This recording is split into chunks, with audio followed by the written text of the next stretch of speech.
போடுறேன்பா. 50 கிராம்பு, தேவையான அளவு வெங்காயம்,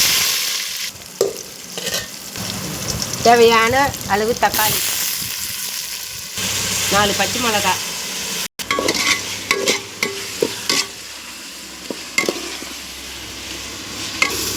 தேவையான கொத்தமல்லி,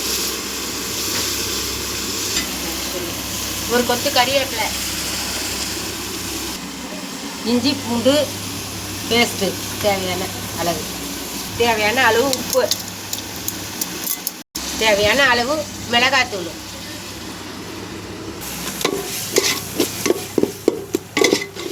சிக்கன் போட்டுடலாம்பா.